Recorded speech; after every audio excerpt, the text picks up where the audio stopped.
시장에 대한 고민이 유난히 많아지는 시점인 것 같아요. 일단 전반의 방향에 대한 이야기도 해봐야 되고요. 좀 단기와 중장기로 나눠서 시장의 향방을 어떻게 갈라야 될 것인가 전략 챙겨보겠습니다. 오늘 특별한 분 또 월간으로 모셨죠. 이베스트 투자증권 정다운 콘텐츠 책임연구원 자리하셨습니다. 어서 오세요. 네, 안녕하십니까. 안녕하십니까. 이베스트 정다운입니다.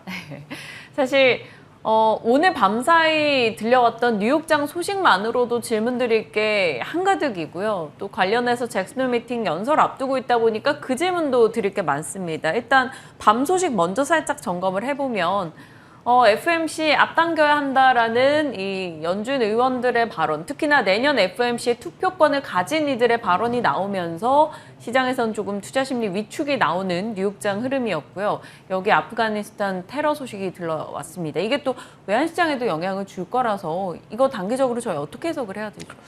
네, 일단 당연히 부정적인 요인이고 달러 강세 요인, 안전자산 선호 심리 요인으로 작용할 수 있다라고 좀 해석을 할 수 있는데 저희가 방향성 자체를 테이퍼링은 다가오는 거고 나아가서는 통화정책 스탠스가 변화하는 그림이다라고 생각을 해보면은 달러 강세 혹은 원화 약세가 조금은 더 지속될 수 있는 부분이지 않겠느냐라는 측면에서 조금은 조심스럽게 보고 있고요.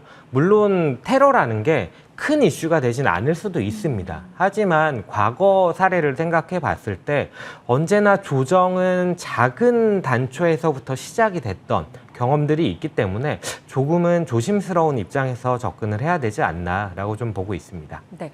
어제 우리 시장에서는 또 금리 인상 이슈도 있었잖아요. 이로 인해서 시장에서 단기적으로는 영향 제한적, 중장기적으로는 결국 부정적인 영향이 될 것이다. 수급적인 요소로 봤을 때요. 이렇게 얘기를 하는데 동의하십니까? 단기, 장기가 어떻게 될지는 잘 정확하게 모르겠지만은 어쨌든 수급에 직접적인 영향을 미친다는 측면에서 상당히 좀 부담스러운 요인인 거는 맞는 것 같습니다. 네. 이게 어떤 거냐면은 2020년도부터 2021년 현재 8월 26일까지 봤을 때 외국인이 54조 원을 매도를 하고 기관이 80조 원을 매도하는 동안 개인이 140조 이상을 매수를 하면서 누가 뭐래도 시장을 지켰던 것들은 개인 수급이다라고 네. 좀 볼 수가 있습니다. 그런데 기준금리를 인상하고 이와 더불어서 추가적인 기준금리 인상까지도 염두에 두고 있다라는 부분들이 확인이 됐다라는 점은 이 가계부채에 대한 우려를 표현하고 있는 상황에서는 상당히 개인 수급에 직격탄이 될 수 있는 부분이지 않겠느냐라는 우려를 일단은 좀 하게 되고요. 네. 물론 예탁금이 현재도 많습니다. 거의 70조 원 가까운 금액이 예탁금으로 쌓여 있는 상황인데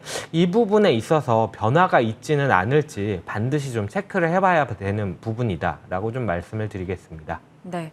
개인 수급에는 확연히 좀 부담스러운 포인트가 되는 것 같기는 합니다. 일단 시간을 두고 봐야 되는 부분이지만 말씀 주신 대로 그 금액들을 듣고 나니까 외국인들이 그 50조 원 넘는 돈을 왜 그렇게 팔았을까 야속하게 느껴지기도 하고 개인들은 또 그 많은 돈이 어디에다 숨어 있었었나라는 생각도 듭니다.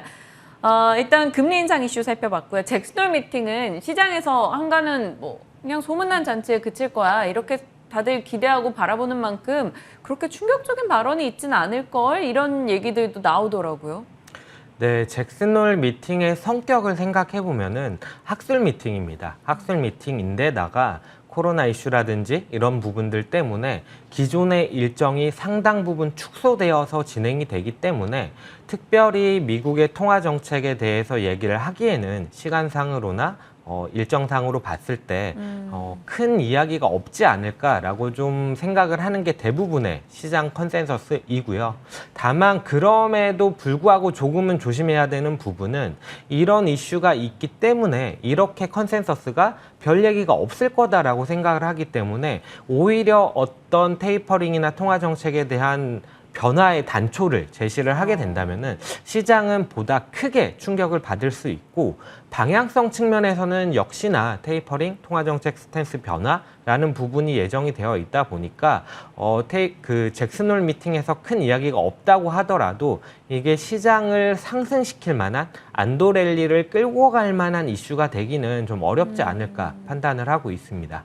여기에 또 8월 고용 발표도 나오게 된다면 그게 또 2달 너무 좋았었기 때문에 세 번째 달까지 굉장히 서프라이즈한 고용이 나온다면 테이퍼링 시기는 더 당겨질 수 있는 거겠죠. 그러한 지표들도 여러분 잘 점검하시길 바랍니다.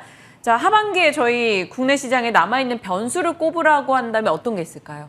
네, 말씀 주셨다시피 고용 지표가 9월 초에 예정이 되어 있는데 7월과 8월 고용 지표가 각각 95만 명 정도가 발표가 됐습니다. 거기에다가 더해서 7월 FOMC 의사록이 공개되면서 조기 테이퍼링에 대한 우려가 좀 불거졌다라고 볼 수가 있는데 거기에서 얘기했던 부분을 살펴보면 인플레이션은 목표한 바에 도달을 했지만 경기에 대한 부분, 즉 고용에 대한 부분은 목표한 바로 나아가고 있는 상황이다라고 얘기를 한 상황이거든요. 그런데다가 9월 초에 미국 정부에서 현금 지원을 해주던 부분이 추가 실업수당을 지원을 해주던 부분이 중단이 된다라고 한다면은 8월 고용 지표는 현재 시장 컨센서스가 80만 명 중반 정도인 데다가 더 높아질 가능성도 있기 때문에 이렇게 될 경우에는 테이퍼링에 대한 방향성에 있어서 지연된다라고 판단하기에는 상당히 어려운 상황. 결국 시장의 유동성은 줄어드는 상황으로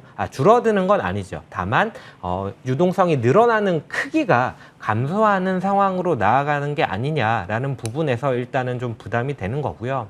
이거를 지수, 주가에 대한 산술적인 분해로 살펴보면 주가는 결국 멀티플, 그러니까 이익에 대한 배수와 이익의 크기, 이익의 기대치라고 볼 수가 있는데 이 멀티플, 이익에 대한 기대치에 몇 배를 줄 것이냐, 이 부분에 대한 영향을 크게 줄 걸로 보고 있고요. 이와 더불어서 이익에 대한 기대치, 이 부분과 관련해서는 하반기에 아무래도 꾸준히 경제 지표들을 모니터링을 해야 되기는 하겠습니다만 우리나라 시장으로만 살펴본다면은 아무래도 3분기 실적 발표가 시작이 되는 10월 초 혹은 삼성전자가 가이던스를 제시하고 향후의 방향에 대해서 좀 언급을 해줄 걸로 예상이 되는 10월 말 정도가 아무래도 좀 중요한 이벤트가 되지 않겠느냐 이렇게 보고 있습니다. 중요한 시기가 또 다가오고 있는 거네요. 근데 저는 또 궁금한 게 외환시장 움직임을 놓고 봤을 때 환율을 보다 보면 분명히 반도체나 자동차나 이런 쪽에 이익 추정이 약간 수정이 돼야 되는 거잖아요. 그러면 그걸 반영했을 때 자동차, 반도체 섹터에 대한 시각은 좀 변화를 가져가야 될까요? 반도체에 대한 부분은 사실 일단은 경계 심리를 가지고 가고 있는 부분이고 어떻게 보면 이런 겁니다. 그러니까 피크아웃이라는 말이 최근에 가장 좀 널리 쓰이는 용어인 것 같은데 네. 피크를 찍고 고점을 찍고 약간은 하향이 됐다라고 보여지는 건데 이 하향된 부분이 얼마나 더 내려갈지는 아직은 누구도 확신을 할 수가 없는 상황입니다. 그렇기 때문에 저희는 조금은 조심스럽게 접근을 하자라고 말씀을 드리는 건데 그렇다고 해서 장기적인 뷰를 바꿔야 되는 부분이 있느냐라고 생각했을 때 삼성전자 같은 경우에는 현금이 상당히 많은 상황인데 최근에 이재용이 이제 투자 계획을 발표를 했거든요. 네. 그러면은 결국 이 현재 가지고 있는 현금이라든지 투자 여력을 가지고 어떤 방향으로 이끌어 나갈 것인지 이 부분을 확인함에 따라서 저희가 무조건 부정적으로 볼 만한 상황은 아니지 않겠느냐 이렇게 보고 있습니다. 네. 그렇다면 지금 연건님께서 보시는 유망 섹터가 뭐가 될지 궁금해요. 일단 말씀 주신 기조로는 결국 테이퍼링은 지금 이제 변수가 아니라 상수가 되었고 거기에 우리가 대응을 하고 대비책을 해야 된다라면 9월 저희가 주목을 좀 해봐야 될 유망 섹터 어떤 걸 꼽으실까요? 9월에 긍정적으로 보는 섹터는 제가 사실 지난달 말에도 말씀을 드렸었는데 은행주 여전히 좀 좋게 보고 있습니다. 네. 은행주를 좋게 보는 이유는 금리가 인상되는 사이클 그리고 가계대출에 대해서 아무래도 정책적으로 규제를 가하는 부분이 있다 보니까는 금리 인상 초기 사이클에서 은행주들이 실적이 좋아지는 경향, NIM, 그러니까 순이자 마진이 좋아지는 경향을 보이거든요. 그런다고 봤을 때 이주열 총재가 얘기했던 것은 최소한 한 번 내지는 두 번까지 내년 상반기까지 봤을 때 금리를 추가적으로 인상을 할 수 있는 부분이다 보니까 은행주 관점으로 보면 아무래도 이익단에서 개선이 기대되는 만큼 이미 기준금리 인상은 어느 정도 반영이 돼 있다 하더라도 추가적인 업사이드를 기대해 볼 만하지 않겠느냐라고 좀 판단을 하고 있고요. 말씀드렸다시피 시장의 유동성 환경이 변화할 수 있는 부분이 있다 보니까 네. 아무래도 방어적인 업종이라는 측면에서도 약간은 메리트를 더 가져갈 수 있지 않겠느냐라고 좀 보고 있습니다. 그렇다면 저희가 좀 눈여겨볼 만한 중소형단의 종목군 이런 게 있다면 코멘트를 좀 주시죠. 네. 사실 저희는 좀 부정적인 입장을 가져가다 보니까 안정적인 성장을 이끌어가는 개별 중소형주를 좀 보자라고 말씀을 드리고 있는데 뭐 앞에서도 많이들 얘기를 하셨겠지만은 DDR5라든지 폴더블 관련주라든지 뭐 OLED 관련주 이런 개별 테마를 가지고 움직이는 종목들은 급격한 상승을 보일 수 있다라는 측면에서는 매력적인 부분이기는 합니다. 다만 그런 부분들이 있기 때문에 오히려 밸류에이션으로 봤을 때에는 비싼 상황에 있는 종목들이 많고요. 이 기대를 반영했던 부분이 이후에도 지속될 수 있느냐라는 부분에 있어서 철저한 검증이 필요하다라고 생각을 해보면은 차라리 이번에 8월 들어서 지수가 하락을 할 때 같이 주가가 많은 폭으로 큰 폭으로 하락을 한 종목들 중에 개별적으로 안정적인 성장을 가져가는 종목이 어떻겠느냐라고 보고 있는데 저희 이베스트 증권의 중소형주 담당자 분이 아무래도 그런 안정적인 성장주들을 잘 발굴하시기로 유명하거든요. 네. 그런데 이번에 저희 이제 하우스에서 바이콜로 종목을 냈던 것들이 동국제약이라든지 나이스정보통신 이런 종목들이 있거든요. 네. 동국제약 같은 경우에는 잘 아시겠지만은 뭐 헬스케어 제품이라든지 뭐 전문의약품, 일반의약품 이런 것들을 판매를 하고 있는데 다만 2분기 내지는 3분기 같은 경우에는 일회성 비용이 좀 반영되는 부분이 있어서 실적은 단기적으로는 안 좋을 수 있습니다. 하지만은 이 부분들이 이제 지나가고 나면은 점점 더 이익단이 개선될 수 있는 부분이 있다 보니까 현재 주가를 보면은 좀 많이 하락을 한 상태에서 바닥을 찾아가는 상황인 것 같은데 현 시점부터는 좀 매력적으로 판단을 하고 차츰차츰 매수 접근하시는 게 어떨까라고 좀 생각을 하고 있습니다. 네. 섹터로 놓고 봤을 때는 시장 전반에 대해서는 어느 정도 보수적 시각을 함께 가져가는 전략을 주셨기 때문에 안정성이 부각되는 섹터 내에서 은행주, 통신주 골라주셨고요. 중소형단의 종목은 하우스뷰를 건네주셨어요. 동국제약과 나이스 정보통신에 대해서 긍정의 시각을 표현해 주셨습니다. 일단 나이스 정보통신 같은 경우도 5월, 6월까지 참 분위기 좋았었다가 쉬고 있었고요. 동국제약도 많이들 인지하고 있었던 종목이지만 올 한 해로 놓고 봤을 때는 흐름이 영 좋지 못했었습니다. 지금부터 조금 마음 편히 매수할 수 있는 가격대라고 생각을 해본다면 접근할 수 있다라는 판단 건네주셨고요. 자, 월간 특징 섹터로 헬스케어와 은행을 골라주셨어요. 사실 낙폭 과대 종목들이 반등을 하고 있었던 최근인데 2차 반등이 조정 후에 2차 반등이 나오게 된다면 증권가에서는 상대적으로 빠질 때 방어 역할을 좀 했었던 쪽을 봐야 된다라면 헬스케어를 많이들 언급을 하더라고요. 이제 같은 맥락이 될 수 있을까요?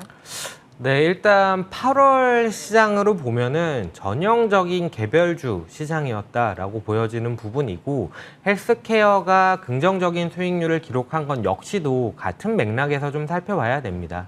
2011년부터 시작된 박스피라는 용어 잘 기억을 하실 텐데 그 당시에 주도 업종으로 자리매김을 했었던 것 중에 하나가 대표적인 게 바로 헬스케어거든요. 이번에는 코로나 바이러스 백신에 대한 CMO 종목들, SK 바이오사이언스라든지 삼성 바이오로직스 같은 종목들이 좀 강세를 보였는데 맥락상으로 살펴보면은 역시나 지수단에 있어서 상승세를 기대하기는 조금은 어렵다 보니 조금은 방어적이고 개별적인 모멘텀을 보유하고 있는 헬스케어 쪽이 강세를 보인 것이다 라고 좀 보여지는 부분이고요.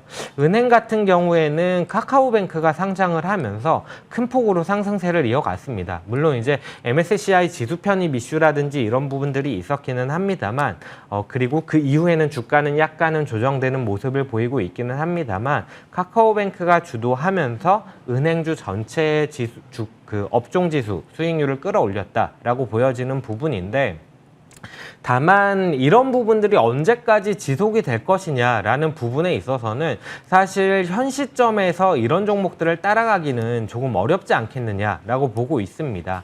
왜 그렇느냐라고 생각을 했을 때 이런 현상이 왜 나타났느냐부터 봐야 되는데, 네. 원달러 환율이 급등을 하고, 물론 이제 그 기저에는 테이퍼링 이슈라든지 중국 위안화 하락이라든지 이런 부분들이 기저에 깔려 있다라고 볼 수가 있는데, 단기적으로 이 부분들이 개선되기는 좀 어려워 보입니다. 그렇다는 것은 결국 여전히 지수 상단을 열기에는, 회복할 거로 보기에는 조금은 이른 시점이다라고 판단이 되는 부분이고, 그렇다고 한다면은 기존의 주가가 잘 가던 종목들이 더 가는 그런 시장이 이어지기보다는 이제부터는 시장의 반전을 조금은 생각을 해야 되지 않겠느냐. 시장의 반전이라는 것은 색깔의 변화를 말씀을 드리는 거고요. 네. 그 색깔의 변화라고 생각을 했을 때 기존에는 밸류에이션이 싼 종목들이 더 빠지는 경향을 보였는데, 이런 부분들이 좀 변화의 단초를 보일 수 있지 않겠느냐라고 생각을 하는 거고, 앞에서 은행주를 말씀드렸던 것 역시도 약간은 그런 맥락과 같은 좀 궤를 같이 한다 라고 좀 봐주시면 좋을 것 같습니다. 네. 지속적으로 좀 안정성이 부각되는 종목군에 대한 강조 의견이 주셨어요. 시장의 색깔이 바뀔 수 있다는 점을 저희가 염두에 두면서 앞으로 다가올 9월 전략을 잘 정비하는 것 필요해 보입니다. 밤사이 뉴욕장에서도요, 리오프닝 관련한 주들이 최근에 강한 반등을 보였었다가 이 델타에 대한 우려가 또 확산됐고, 여기에 아프가니스탄 테러 이슈까지 부각이 되면서 관련한 종목들이 또 경계감이 드러냈거든요. 이러한 변화들, 주간 단위로 굉장히 빠르게 포착되고 있는 변화들의 움직임 잘 점검하시면서 여러분도 하루 그리고 주간, 월간 전략 챙겨가시길 바랍니다. 자, 오늘 개장전 성공 전략 이베스트 투자증권 정다운 퀀트 책임연구원과 함께했습니다. 고맙습니다. 네, 감사합니다.